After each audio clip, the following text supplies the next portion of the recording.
ஆமாம் பார்த்துட்டா இங்கே வரான் பாருங்க. இப்போ வருவான் பாருங்க. பாருங்க அங்கே இருக்கான் பாருங்க. நம்மளை இன்னைக்கு தான் வரான். இவன் தொல்லை பெருந்தொல்லையால் இருக்கு. அப்படியே இந்த அவ்வளோதான். அந்த நம்மளை இன்னைக்கு தான் வருவான். நம்ம அப்படியே இந்த பக்கம் ஓடிடும். ஓடு வேகமாக ஓடு. Go fast. இந்த ஃபிஷ்ஷிங்கோட வச்சுன்னா மீன் பிடிக்கணும்னு சொல்லிட்டு இருந்தேன். ஸோ மீன் பிடிக்கிற ஏரியா வந்து பார்த்திங்கன்னா நம்ம ட்ரீ ஹவுஸில் பார்த்தோம் பார்ட் 1ல். ஸோ அந்த ட்ரீ ஹவுஸ் தான் நம்ம போக போகிறோம். இந்த ட்ரீ ஹவுஸில் போய் மீன் பிடிச்சிட்டு இங்கே வந்து பார்த்திங்கன்னா ஒரு பூனை இருக்கும். இந்த பூனைக்கு வந்து மீனை கொடுக்கணும். என்னடா சொல்கிற, பூனைக்கு மீன் பிடிச்சி என்னடா பண்ண போகிற அப்படின்லாம் கேட்காதீங்க.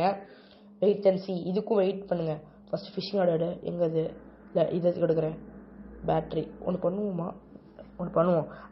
இந்த பேட்ரி தேவையில்ல. நம்ம ஃப்ரெண்ட்ஸ்கிட்ட போய் கொடுத்துருவோம் அந்த பேட்டரியை. Okay bullet. ஓகே கோ. ஓகே கொடுத்துரு. வச்சாச்சு. Okay binocular scans. அந்த மெட்டல் சிசர் வச்சு நம்ம ஒரு மெட்டலை இது பண்ணுவோம். அதை